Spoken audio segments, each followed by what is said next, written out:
Okay, so all the angels, all the heavens, and all the hells are within you. This is not something I came up with on my own. It's a Joseph Campbell quote, but it is something that I rattle around in my brain from time to time at different periods of my life. So for those of you who know me, I'm still in a midlife crisis. And for those of you who know what that's all about, you'll know that there are three basic phases. The first one is that moment when you realize that some part of your life is complete shit.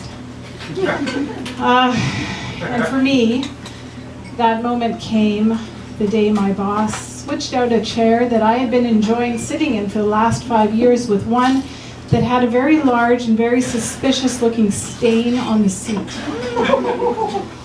At that moment, on any other day, I might have let it slide in favor of my pension and my Blue Cross and my flexible work hours. But on this particular day, I knew that if I let this go, it meant I would be taking it up the ass for the rest of my career. And for that reason, I could not let it stand. And I wrote a note, gathered up my stuff, and I left. Which leads me to the second phase of a midlife crisis, which is that time when you wander around directionless without any idea of what you're doing and no sense of anything. You start looking desperately for signs, for magical cures, for anything that'll pull you out of your hole and put you on the path to a better and brighter future. On the day I quit my job, the better and brighter path was found on message boards at Whole Foods. That's where I was looking for my signs. And the first sign came in the form of an advertisement for a world-class astrologer. And the thing about signs is that you just have to say fuck it and just go with whatever comes up. So I called that astrologer from my car in the parking lot of Whole Foods. And the astrologer took my name and my time of birth and my date of birth and my credit card information. And he did some calculations, and then he came back to me and he said, you know that conventional life, you know, 2 kids, a dog, a husband, a mortgage, that is definitely not for you. And I'll tell you that that ride home to make dinner for my 2 kids, my dog, and my husband was a long one. All right. Anyways, Whole Foods, I mean, I've never had much luck looking for a teacher. I've always wanted one.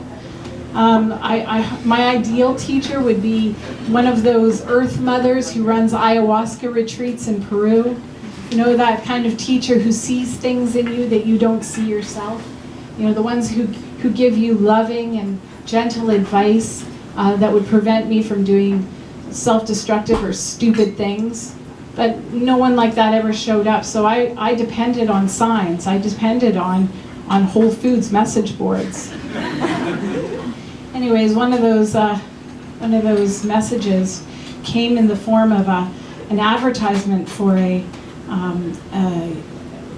was like a concert given by a cantor. And a cantor is a guy who does liturgical chanting in synagogues. And this was significant for 2 reasons. Number one, I'd never been in a synagogue. And the second one, it was free. So I went to the synagogue and I was surprised by how full it was. So I squeezed into the end of the pew at the front row, and I waited. And after a little while, a man strode onto the platform, and he had a yarmulke and a woven kind of like a robe, and he also had a beard which made him look very holy. And so I closed my eyes and waited for the experience to waft over me. And he began to chant. And my eyes immediately flew open.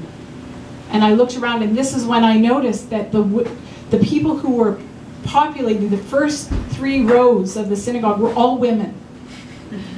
The cantor's voice was deep and chocolatey, and it resonated at the exact frequency that hit me directly in the clit. And it made it vibrate. And not a little bit. I meant it really, really, really vibrated. And when I looked around at the other women, I noticed that this was a universal experience.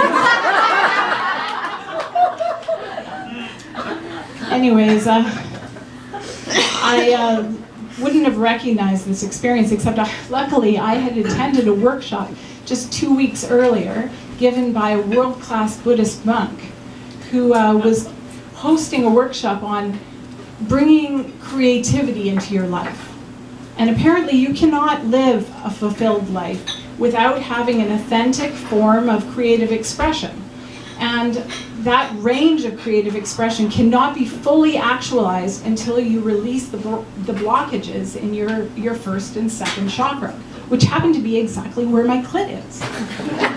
And so this was I felt an actual intentional event caused by a benevolent universe. Anyways, at the end of the experience, I was spent. And I didn't feel like I had anything in me to stand in line with the other women and wait to talk to this cantor. So I went home by myself. And this is where I felt like I entered the 3rd phase of midlife crisis, which was that I stopped going to Whole Foods. And I realized that everything I needed was indeed inside of me.